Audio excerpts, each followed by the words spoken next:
Festomane has been on this week and is a festival of manufacturing and engineering, primarily focused on the Stroud Valleys and the surrounding areas.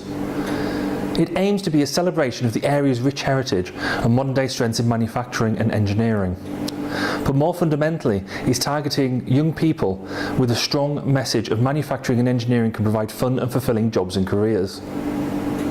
Given that the latest predictions show that the UK needs to recruit 182,000 people with engineering skills each year and increase the current engineering workforce by almost 50%, then events like this are absolutely critical.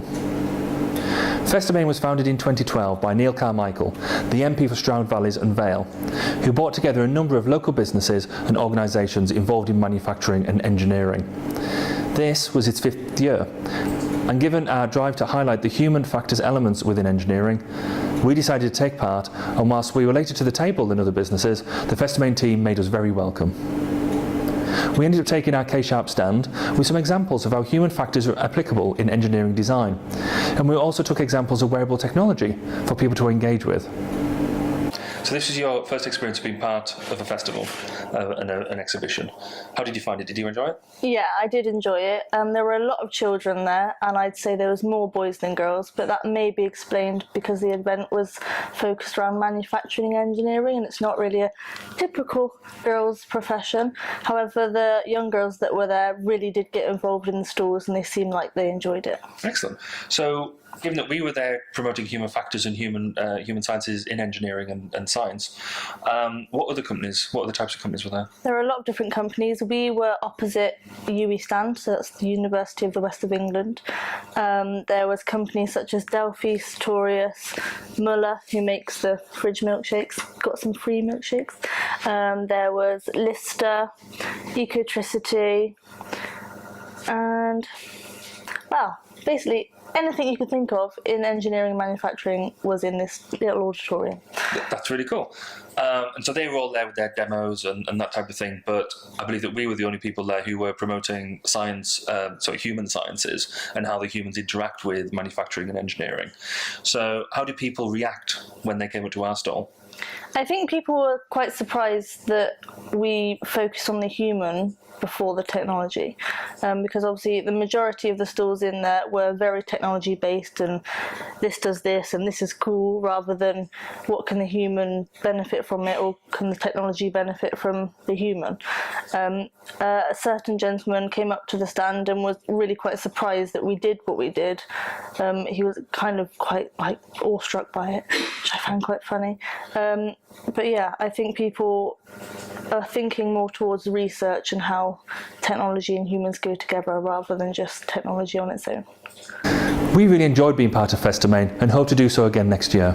I also think that other areas of Gloucestershire should hold more targeted but complementary and coordinated events like this to highlight the breadth and science and engineering capability within and surrounding Gloucestershire.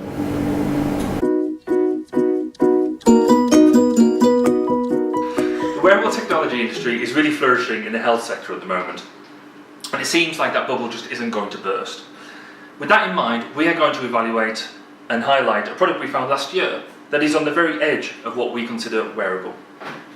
Kito Plus, is here, is a credit card sized health tracker developed by Ezoli, and we picked it up in the 2016 Gadget Show down the NEC for just under £100. It measures heart rate, ECG, blood oxygen level, skin temperature and respiration rate. The reason I say it's on the very edge of wearable technology is through our definition of wearable technology, a technology that is used or close to the body, which we developed 2 years ago and can be found in our white paper on wearable technology. In essence, it fits into what we call the carried element, especially as this is designed to be integrated to an iPhone 6 or 6S and a 6 Plus or 6S Plus phone case. Android users can still use it, but it is a standalone device for them. It is not directly connected to the phone. It uses Bluetooth to communicate the data.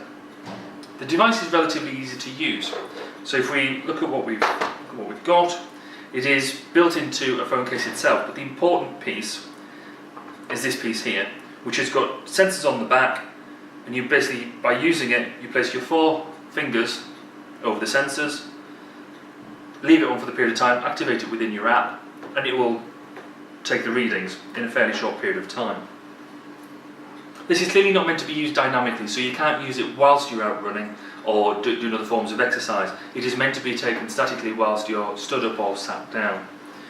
So if you're wanting to record something continuously, like heart rate, then there are other better devices to use it. However, if you're doing this at the same time every day, then that can be used to gather a picture of what you're doing over time.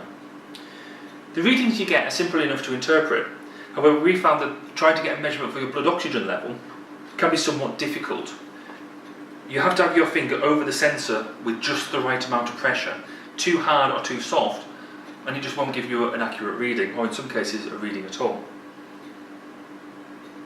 Overall, I think this is an interesting device, and that if you use it regularly, say taking a reading every morning, then you'll pick up some interesting trends.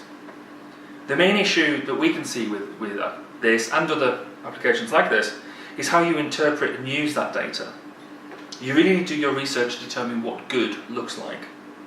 It isn't a replacement for a professional taking these sort of measurements, but it might give you enough information to be able to go and talk to a professional in the first place. This leads to the issue that it doesn't really integrate into the health app on the iPhone very well.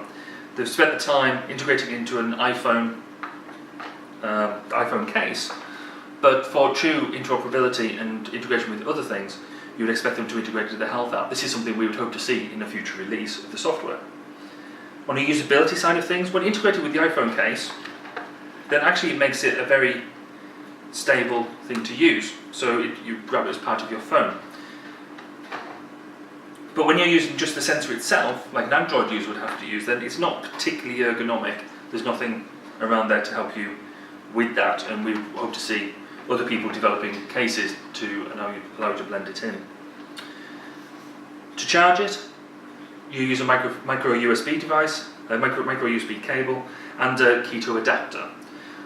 The downside here is that the adapter itself is quite easy to lose, and therefore in a future release we would expect to see the micro USB plugged straight into the actual sensor itself, if that's possible. So that's the Kito health monitoring device. Thank you very much.